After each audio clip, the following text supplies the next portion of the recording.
ابو طالب محمد کو لے کر واپس آ گئے۔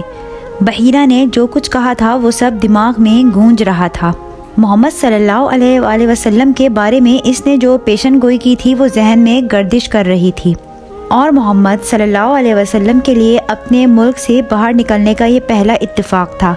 واپس ہوتے تو اس طویل سفر کے دوران آپ صلی اللہ علیہ وسلم نے جو کچھ دیکھا تھا ذہن میں تازہ کرتے رہے، لوگوں سے جو کچھ سنا تھا اس پر غور کرتے رہے۔ آپ صلی اللہ علیہ وآلہ وسلم نے بڑے بڑے ریگستان اور اونچے اونچے پہاڑ دیکھے، ہرے بھرے چمنستان اور پھلوں سے لدے ہوئے باغ دیکھے، طرح طرح کے نشیب و فراز طے کیے تھے، مختلف شہروں اور بستیوں سے گزرے تھے، ان سے متعلق لوگوں میں جو گفتگویں ہوئی تھیں، ماضی اور حال کے بارے میں جو باتیں ہوتی تھیں، سب آپ نے توجہ سے سنی تھیں۔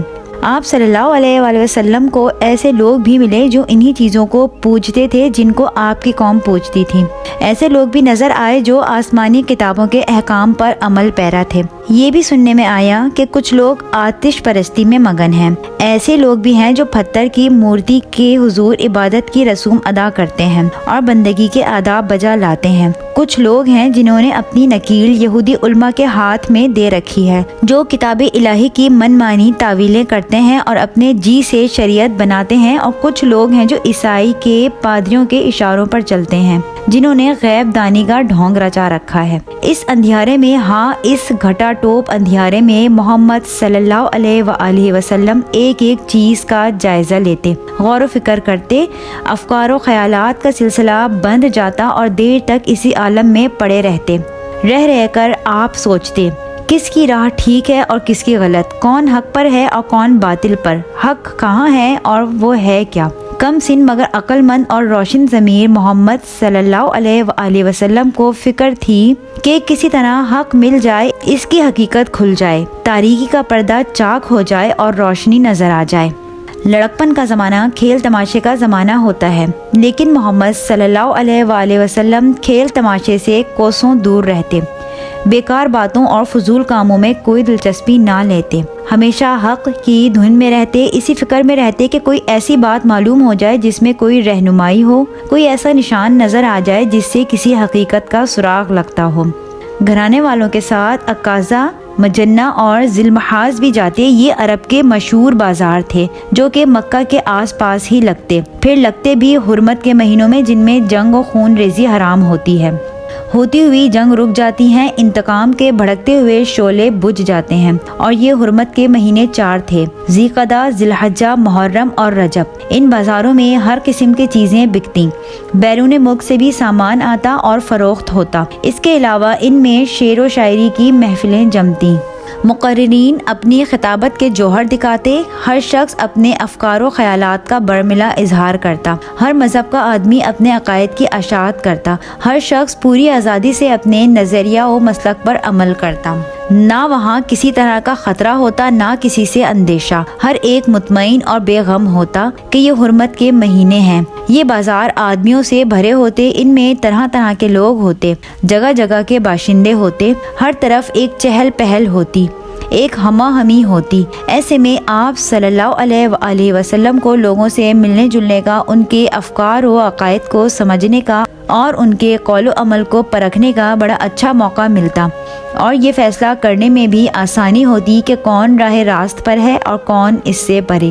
پھر جب آپ تنہائی میں ہوتے اور یکسوئی حاصل ہوتی تو ساری باتیں بارگاہ عقل میں پیش کرتے، جو بات صحیح معلوم ہوتی ذہن نشی کر لیتے اور جو غلط معلوم ہوتی اسے دور ڈال دیتے۔ 12 سال کی عمر سے آپ بکریاں چرانے لگے تھے، اس سے غور و فکر میں اور مدد ملی۔ یہ آپ کا محبوب مشغلہ تھا۔ کچھ گھر والوں کی بکریاں ہوتی ہیں اور کچھ قبیلے والوں کی، ان کو لے کر آپ دور ٹیلوں اور میدانوں کی طرف نکل جاتے جہاں بکریوں کو آزادی سے چرنے کا موقع ملتا اور آپ کی روح کو پرسکون اور پرکیف فضا میسر ہوتی۔ وہاں فکر و نظر کے لیے، غور و تدبر کے لیے آپ کے سامنے ایک وسیع میدان ہوتا۔ اللہ تعالیٰ کی یہ وسیع و عریض کائنات ایک کتاب کے مانند آپ کے سامنے کھلی ہوتی۔ آپ اس کی سیر کرتے اور اس کے اشاروں کو سمجھنے کی کوشش کرتے۔ اس طرح آپ نے لڑکپن کے ایام اور جوانی کے سال گزارے، نہ کہ دوسرے لڑکے اور جوانوں کی طرح کھیل کود میں، ہنسی مذاق میں، فضول باتوں اور بے مقصد کاموں میں۔ اس نو عمری ہی میں آپ میں بڑوں کی سی سوجھ بوجھ اور دوربینی تھی۔ بچپن کا واقعہ ہے، کعبے کی دیواریں بن رہی تھیں، بچوں نے تہمت اتار کر کندھوں پر رکھ لیے اور پھر پتھر ڈھونڈنے لگے، لیکن آپ صلی اللہ علیہ وآلہ وسلم نے اور مضبوطی سے باندھ لیا۔ چچا نے کہا، بچوں کو دیکھو، اپنے اپنے تہمت انہوں نے کندھوں پر رکھ لیے ہیں، کیسے مزے سے ڈھو رہے ہیں، تم بھی ایسا ہی کر لو، پھر کندھے نہیں دکھیں گے۔ مگر چچا کے کہنے سے ایسا کرنا چاہا تو مارے غیرت کے آپ صلی اللہ علیہ وآلہ وسلم بے ہوش ہو گئے۔ مکہ میں عام رواج تھا کہ رات کو لوگ اپنے اپنے کاموں سے چھٹی کر جمع ہوتے، ترب و نشاط کی محفلیں آراستہ ہوتی، دلچسپ تفریحی پروگرام رہتے، داستان گوئی اور داستان سرائی اس پروگرام کا ایک اہم جزو ہوتا۔ کوئی شخص جس کو اس فن میں کمال ہوتا داستان سنانا شروع کرتا اور لوگ رات بھر بیٹھے سنتے رہتے۔ یہ گویا اس زمانے کا کلچر پروگرام تھا۔ ایک ساتھی نے آپ کو بھی ابھارا، محمد ایک رات تم بھی اس محفل کا لطف اٹھاؤ۔ نوجوانی کا زمانہ تھا، ساتھی نے زیادہ کہا تو تیار ہو گئے۔ وہ آپ کے ساتھ بکریاں چرایا کرتا تھا۔ فرمایا، اچھا آج رات میری بکریاں تم دیکھتے رہنا۔ اور پھر اس تفریحی پروگرام میں شرکت کی غرض سے آپ آبادی کی طرف چل پڑے۔ راستے میں کسی گھر سے گیت کی آواز آ رہی تھی، آپ ٹھہر کر سننے لگے، کچھ دیر میں نیند آ گئی اور سو گئے۔ آنکھ کھلی تو دن چڑھ چکا تھا، سورج کی گرمی میں تیزی آ چکی تھی۔ آپ ساتھی کے پاس لوٹ آئے، ساتھی نے دیکھتے ہی پوچھا، کہو محمد رات کیسی گزری؟ آپ نے فرمایا، کیا بتاؤں، جا رہا تھا کہ راستے میں ایک جگہ گیت کی آواز سنائی آئی۔ گیت بڑا سہانا تھا، آواز بھی بڑی رسیلی تھی، سوچا کہ تھوڑی دیر اسے بھی سن لوں پھر جاؤں، مگر بیٹھا تو نیند آ گئی۔ پھر آنکھ کھلی تو صبح ہو چکی تھی۔ دوسری رات ساتھی نے پھر اکسایا، دیکھو آج یہ موقع ہاتھ سے نہ جانے پائے۔ چنانچہ آپ پھر روانہ ہو گئے، مگر راستے ہی میں تھے کہ کانوں میں گیت کی آواز پڑی۔ گیت بلا کا سہانا تھا، ایسا لگتا تھا گویا آسمان سے آواز آ رہی ہے۔ آپ پھر سننے بیٹھ گئے، کچھ دیر میں نیند آ گئی اور سو گئے۔